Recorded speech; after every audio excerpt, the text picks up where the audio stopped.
got a new bike. Actually, I had to. Oh, no, that's interesting. Tell me more So about I had that. to, it came in a box, and I looked explicitly for one that I didn't have to assemble myself. Obviously, it was partially assembled, so I had to assemble it came in a box. I had to assemble it myself, and then all done, ready to go. I was like, oh great, then I can use it Monday. I was like, wait, there's no lock with the bike. I was like, then I had to go out and get it, and then The trick is there you was no bike to air. work, and Yeah. then you just buy the lock on the way. buy a new one whenever it's stolen. Yeah. That's the trick. Yeah. No, but then there was no air in the tires.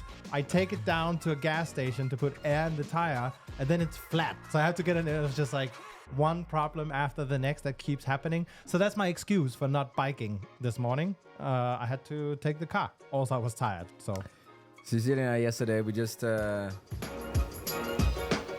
we just kept small shit, like we just kept cleaning up the house, yeah. and it still looks exactly like the same as it did before, but we spent the whole day on it. We're completely exhausted. Yeah. Looks the exact same way. Yeah. So back to kids. Nothing That's what changed. we're doing again. A kids Nothing intro. changed. No, it's the same with us. Like Yeah. my wife's like, can you see that I cleaned up at home? Yeah. It's like, no, but it looks good. Oh man. All good stuff. But so we're going to talk a bit about excuses today, specifically the ones to watch out for in sales. And also kind of driven by the fact that sometimes excuses, they will reveal a couple of things. That's the thing. What is it? Even a blind chicken finds a corn. Exactly. Yeah. Okay. Awesome. Does it translate? I'm not I quite don't sure. think so. Yeah. I don't think so. No. Well, I think this is H.C. Andersen, famous Danish writer, did the Ugly Duckling and stuff like that. I think that's where it's coming from. Sure. But it's a Danish saying. So it's Sure. one of those where you try and translate and people go like, what? No, it's also a German saying. Oh, it is? Yeah. Great. So at least two countries. Yeah. That bumps the number from 5.5 million to 70 million people who know this? Germany alone is 83 million. Okay, 80. And then you have Austria with like another, I don't know, 5 or something. Yeah. Austria is surprisingly small. Yeah. Says the German living in Denmark. Okay, cool. But let's get into it. I think we have 4 excuses we're gonna get into today. Yeah. Where you kind of need to have some alerts firing off. And the first excuse we're gonna get into now is really with a 0 that towards the board makes an excuse. Yeah, so that's the typical thing. It's you sit in the boardroom and the investors ask you, so why did you miss? And what usually happens is in many situations, and we see this a lot, on with some of our customers, it's at least in the beginning, it's always like, well, it's those lazy AEs, or this guy didn't feel well, the other one is going through a divorce. He just, I don't know, did something else, and forecasting is terrible. We need to buy winning by design. We need to buy force management. We need to buy, we need to give them better phones.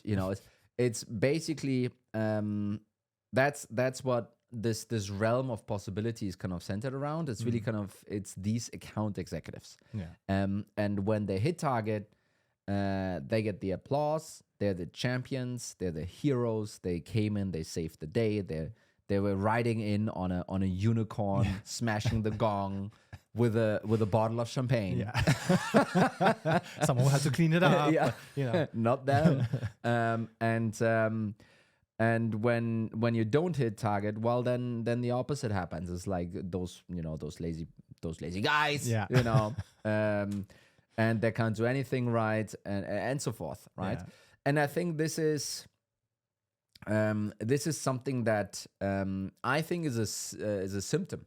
Yeah. Actually, I think this is a symptom of an organization that still lives in this I don't know, pre-enlightenment phase, I would say. Because it's all centered around the magical, mystical creature of the account executive. Yeah. And those organizations, what they do a lot is they think the way they can hit target is by hiring more AEs. The way they think they can hit target is by trying to shorten the ramp up, because that's going to give you some. Yeah. And the third way they try and hit target and increase revenues by increasing quotas. Yeah. Those are the only three ways you can do it. And then in their financial modeling, they have a productivity measure. Yeah. Sometimes 70%, 80%, and so forth. That they use. Kind of that's kind of the whole makeup of this thing. And when this falls flat, then that's the only thing you can point at. Yeah. So I understand that, right? So if this is how you see the world, there will only be so many things that when you look at the world this way, that can stand out that broke here. Yeah. Right? Yeah. So why we're talking about this excuse? Well, this excuse really is showing in many cases that people haven't realized that the account executive is just such a small, tiny part of the whole revenue process in many cases. Now, you could be an extreme enterprise sales kind of engine, 9, maybe 12-month sales cycles, $500,000 to $1 million deals. You know what? The AE will carry lots of that magic, and it will be about that person many times. So I don't disagree. However, in most companies, sub 100K, especially sub 50K ACVs, the AE really is quote unquote only. It's an important part of the whole thing. Don't get me wrong, but it's only the person that takes demand, so captured demand, and turns it into money. Great thing to do. But who's doing the onboarding? Who's making that they're successful? Who's making sure that they renew, etc. Who's even creating this demand to begin with, who's capturing this demand, and yada yada. So there's so many other factors in play, and I would say the liberating thing here, once you have understood this, is okay, we missed target, understood. That's usually not so difficult to figure out. And then instead of having these AEs are bad, and we need to, or we didn't hit ramp up, and we need to, think about our quotas. Instead of having those three levers available, you suddenly realize, stepping back, that you have thousands of them available. Is it how many meetings did the SDRs book? What's the held rate? How many go from MQL to SAL? How many actually then progress to SQL? Why is that actually the case? Are there different industries that are working better than others? We're tapped out on Google, but we're doing this other thing over there.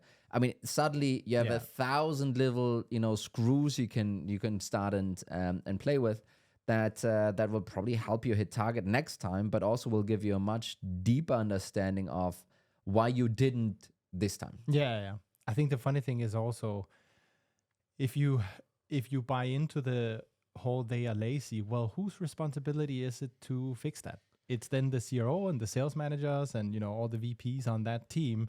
The finger will point back at them to say, well, why is your team lazy? What have you done to fix that? And also, the thing is also, you will see a team coming on the back of a Q1 hitting target, and then all of a sudden not hitting Q2, and it's because they became lazy. It's also not so totally true. But the other thing is also whether really lazy to begin with. I mean, come on. That's really the real question. Yeah. And you know what? Unilaterally, salespeople are lazy. Yeah. Yes. They prioritize only what can be closed. But they have this ability to channel their energy towards these couple of things that are really valuable for the company, and then they flip this, and then they're doing their job, and they should be paid for this. So I think this whole laziness thing is, and by the way, obviously the overwhelming majority of salespeople out there is working their asses off. So this whole thing is not fair anyway. But I think I think it's also not about pushing them harder, and this is then the next thing. Usually people then, okay, let's pay bigger commissions. Yeah. Let's make them tougher. 0 until 75%, and then a gazillion at 120%. All of these, none of these things work. Yeah. Like that's, and they don't work because the problem wasn't incentivization. The problem wasn't laziness to begin with. So you're really fixing something that didn't need fixing. And it's so many other things that do need fixing. Yeah. So how do you push back on this? If this is if you're another revenue leader and you hear this. So number one, excuse. If I was on the board, I would just flat out call bullshit. Yeah. On this AEs being lazy thing. I just heard this too many. I said it myself too many times Yeah. to know that it's not true. That's number one. And number two, as a CEO, I would. I think I'm too CRO-y to be like, okay, no, I understand. Yeah, okay, yeah. So, and I think the real pushback is, okay, Mr. CRO, how many opportunities did they have to work with? Did the processing metrics go down? ACV, conversion rate, sales cycles? Tell me, did this go down? Because if that went down, there's a legitimate case that some of that might have been laziness. And then there are 20,000 other things that could have gone, differently. And I expect my CRO, when we get there, when I'm not the CRO salesperson myself, by the way, I expect them to answer, hey, we didn't hit target because in that way. And this is also the way how you will probably fix next quarter, because it's not going to be by trying to make AEs less lazy. No. That's not going to be the solution. No. Okay, so now we kind of started with the first one. No, I just warmed up. Let's go. Yeah. So the next one is also something you hear from marketing perspective. It's kind of a universal thing. And this is outbound though, but these opportunities are shit. Yes. So we're really going through my top excuses. So outbound ops are shit, or those ops are shit, or the SDRs from the ops from the SDR team are shit. I mean, this excuse comes in many funny variants, obviously. And the really important thing here, and this is largely true across. It's just more funny if you push away those nuances here. The thing is, they're right. Outbound opportunities are shit. Period. And the reason why that is in comparison to inbound opportunities, they are a lot harder to close. They are a lot less enjoyable to have the first meeting with. They take longer to close, and they have like a very punishing conversion rate. Out of 10 meetings, you get 9 no's. Or 8 or whatever. So all of these things are really discouraging. And if you then, as a human being, as an AE, sit there, and you don't always, and that's one of the issues, by the way, you don't always fully quantify in your head how many outbounds and inbounds and which one and so forth. But what you do know is that there's a clear understanding that, I'm going to jump on this call. It's an outbound meeting. It's probably going to go to shit. Probably nothing is going to come out of this. So let me complain to my manager and say, I hate those outbound meetings. It's a waste of time. I should be spending my time on X. Don't we all talk about efficient growth? This is not efficient. My time is not being used efficiently. And they're all right. It's all correct. But the reality is, and this is what I then push back on with those AEs, is number one, we only have so many inbound opportunities. We're working really hard on changing that, but that's what it is. If we want to grow our business, we need to find additional revenue channels. Outbound is one of them. You are very, very, very open to do outbound yourself, the account executive, to fill up your pipeline, because it's not looking that great, is it?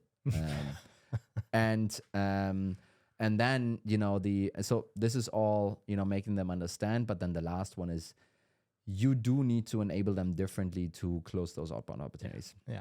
The real solution here is a different enablement piece. And I can tell you from own terrible personal experience, if you deploy an outbound motion on top of an inbound sales team, it is bound to fail. It's bound to fail. And the reason is that it will almost be like a transplanted organ that the body will reject. It's no, this is not our culture. We can't have this here. It needs to kind of go away. And the reason is mostly that if you have a sales team that's successfully hitting with inbound opportunities, that they're kind of an order taker. They're kind of an order taker team. So what does an order taker mean? Is someone walks into McDonald's or Burger King or Wendy's, or, Five Guys, whatever's your poison, and says, I would like to have a burger. And then they say, here's your burger, sir. Costs you, I don't know, $5. Buy. And high five, right? They were a perfect salesperson, but they were really just taking orders, right? Someone was coming, saying, I want to have this thing, and then they gave it to them. Versus in an outbound conversation, that doesn't really happen like such. No. You know, it's like they were shoved into the Five Guys. Yeah. What is this place?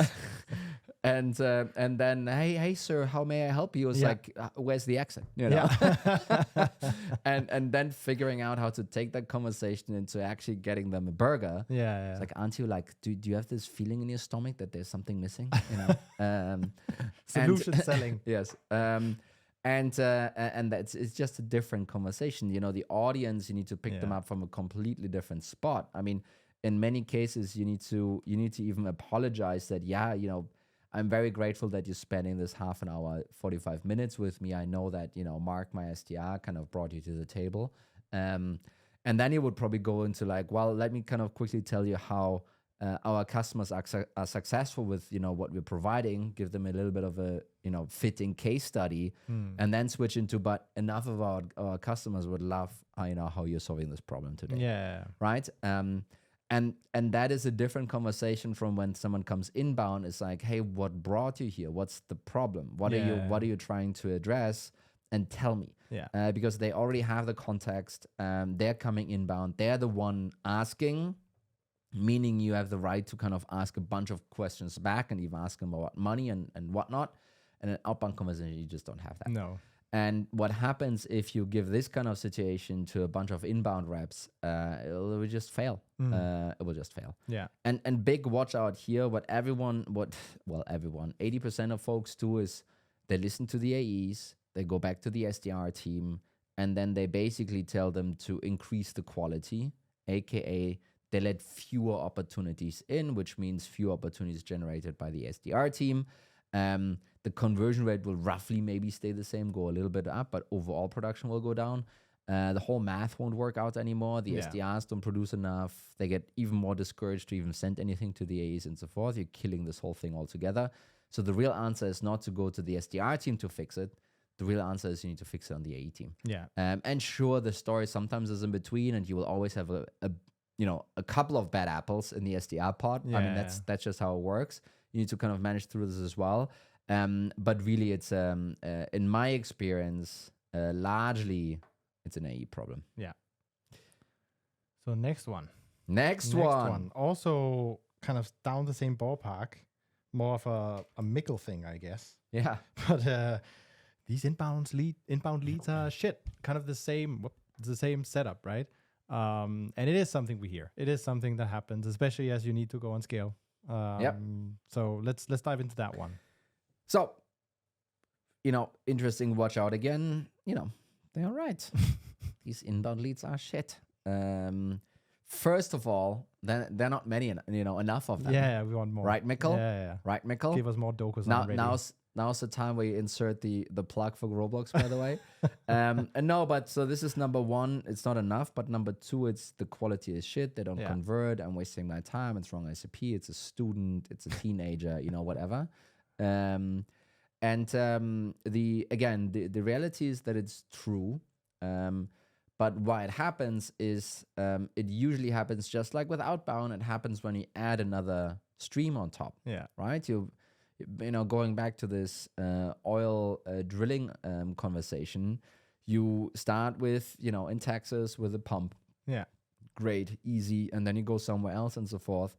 And what you do in marketing is first of all, you just scattergun around and see what works. Then you find something that works. And then you milk this until it's done. Well, it's not done until it doesn't keep growing. Yeah. Then you need to find something else to kind of lash on top, right? And what marketers then do is they go to channels that have, wider reach, LinkedIn, Instagram, Facebook, YouTube, and so forth. We're going to keep this in for the audience. You need to watch it in the video, guys. We'll do a blue ball reel. And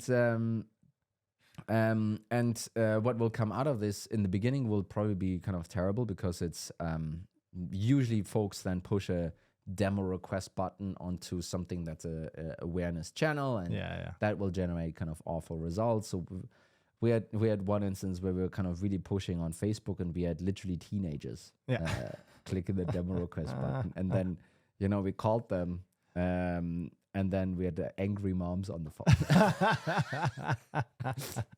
It happens, okay, it happens. But so this is a normal evolution of stuff that just keeps going on. I think the answer here is not to stop what marketing is doing or enable the AEs. I think it's you need to tell the AEs what's going on. You need to make them understand that this is part of growing pipeline and so forth.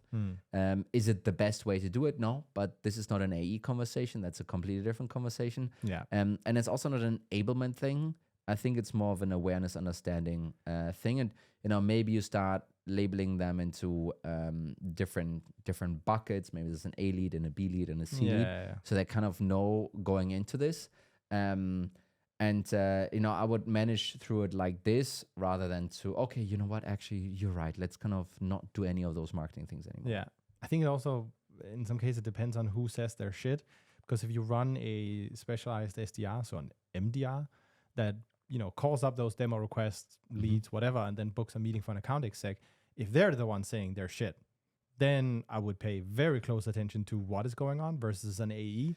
But the truth is, they will probably not say their shit, because in some cases those folks get paid by the marketing side. Sure. So they're kind of being a bit more respectful. But they will tell you in so many different words that they're not ready, they're not interested, conversion rates are terrible, I'm dialing my fingers bloody, but nothing is happening. So they will give that feedback in different ways, and I think this then leads us into this Chris Walker conversation of the leads you generate in the top funnel and what they yield and so forth, and it should rather be demand gen, blah blah blah. But really, I think this is then more how do we fix it on the marketing side. But the excuse from the AE is totally legit. These are shit or MDRs, but I think the fix here is to be clearer where they're coming from and maybe bucket them in different ways in terms of showing kind of readiness versus not, and then work through it like this. Yeah, great. So there's another one IDs have also heard. Just spending my time with sales, it's this inevitable, hey, we have a competitor and they're crushing us. So they do this one specific thing. If I can just have that one thing, all will be well. Yes. I'm not sure who said it, but someone was like, it's featureitis. You get it? Yeah. I'm not sure if everyone else gets it. No, explain. I'm not going to explain. It's like, it's, some diseases you call something itis or ritis or something like this. And then in this case, you put feature in front and then you get featureitis. Okay. Yeah. There you go. No, but I think so again, and this is what's so tricky with all of those excuses is you can't just waltz in and say like, shut up, you're wrong, because they're right. Yes, they lost this deal because of this feature. I think that's clear. They're making a lot of whole other mistakes around that, which you need to unfold, right? But the core of the issue for me comes from not actually knowing your competitor well enough. Yeah. That's actually where this problem is coming from. And once you do, you can navigate this whole thing completely differently, right? So number one, usually it's not about a specific feature. Usually it's about something else, and the sales rep needs to uncover what that actually is. Yeah. In order then to have the ability to push back and be like, but that feature doesn't seem to be key for you, is it? Right? The reason why it might be key for someone that then goes to competitor is that the competitive rep built a better case and said, your whole world really gravitates around this feature. If you cannot have this feature, half of the use case is basically useless for you. And you know what? Please, we really love company XYZ. Yeah. They're great competitor to have. Just ask your rep what they do, with this feature. Yeah. Classic. So they're basically, I'm not sure what it is, kind of indoctrinating or whatever. They're blowing this feature up for your buyer to a degree where suddenly this becomes a deal breaker. Yeah. without that conversation with the other sales rep, it would have been like, oh, you know what? Actually, I would rather use it anyway. Yeah. And this is also when someone asks you, hey, can you do X, Y, and Z? And then you ask back, well, so why do you want to have it? First of all, you question this back, and then I think the other piece, well, okay, understand that, but is this a deal breaker for you? And many times, like, no, actually, no, I was trying to be curious on the call, drill in a bit deeper. Losing then really comes when someone, and it's not always the competitor, sometimes might also legit be the customer, kind of builds a lot of value around this one feature, right? Yeah. So what should be, happening instead really is you need to understand better which competitors you're up against, which then should help you to, number one, okay, gonna use the next word, vaccinate your prospects against the competitor, and making sure that really what they should be caring about are the things that you're strong at, and then really the things that and ideally this overlaps to a degree with some of the pieces where the competitor is bad at, and then give them the ammunition to then say, hey, you know what, you should really ask about A, B, and C. I think they have a fantastic institution in place for this, but maybe you double click on this to really get them to basically kind of have them see that there's a disadvantage there versus over with you, which then helps you a bunch kind of, going through that process. I think the other piece is also that some reps, it's a little bit like info security or legal or procurement in general. It's like, you don't want to poke the bear. It's like, if I say infosec, then he will need to do the infosec assessment, but we don't want to do it. So maybe if I don't mention it, maybe get around it. But the thing is, what usually happens is like, okay, yes, we need to do it anyway, and then suddenly your sales cycles push out 3 or 4 weeks, right? Because you didn't take it up front. And it's the same thing here. It's like, hey, are you talking to other competitors? Are you? I wouldn't say it like that, but are you evaluating other options here in order to solve this? Some companies, some buyers will tell you explicitly who they're kind of talking to. In other cases, you will read it between the lines. Sometimes when you're doing a replacement, you know exactly who it is. And really the trick is to build your case tailored towards that specific situation. But you can't do that if you don't know whom you're up against, or if you don't have any clue whom you're up against. And you can't do it if the team that you're up against, if you don't have any intel on them. And then that intel still needs to be translated back to a talk track for AE, by the way, right? If you fail on these things, and the answer is not battle cards, it's part of the answer. That's part of the conversation here. But if you can't get those 3 things together, your reps will be coming back and asking for feature X, Y, and Z because that was a deal killer. Yeah, I think I've also heard about a bunch of companies where they will have actual playbooks around how to tackle fear, uncertainty, doubt from the different competitors they face, and this is then a playbook that gets updated the more they learn, figuring out what works, and this is heavily a sales enablement thing. I've seen folks put it in product marketing, but I think that's actually wrong because they're not in the weeds of what sales is doing, at least not very often, I would say. So it's a heavy sales enablement. That's it. Let me just wrap this here thing one more time. So we talked about excuses that we're seeing a lot. One is really the CRO, VP of sales, with the excuse of the AEs were lazy. Wrong. AEs giving the excuse or complaining about outbound opportunities are being shit. Wrong. AEs complaining about inbound leads that are shit. Well, that's true, right, Mikkel? That's always true. But the way around it is solvable. And then lastly, AEs complaining about competitors crushing them because of missing feature X, Y, Z. Yeah. Wonderful. We just shipped a bunch of new updates on the Growblog side. Really cool stuff. Demos extremely well. And such a hot pitch. People, you need to check it out. Maybe we cut that part. But anyway, so I don't know how to bring it home now. I just completely lost it with that pitch. Anywho, so that was 4 awesome excuses that we hope you're never ever gonna hear. And if you hear them, you heard them here, how to tackle them. So that's pretty good. Thank you so much, Tony. Thanks, Mikkel, and thanks everyone for listening. Bye-bye. Bye.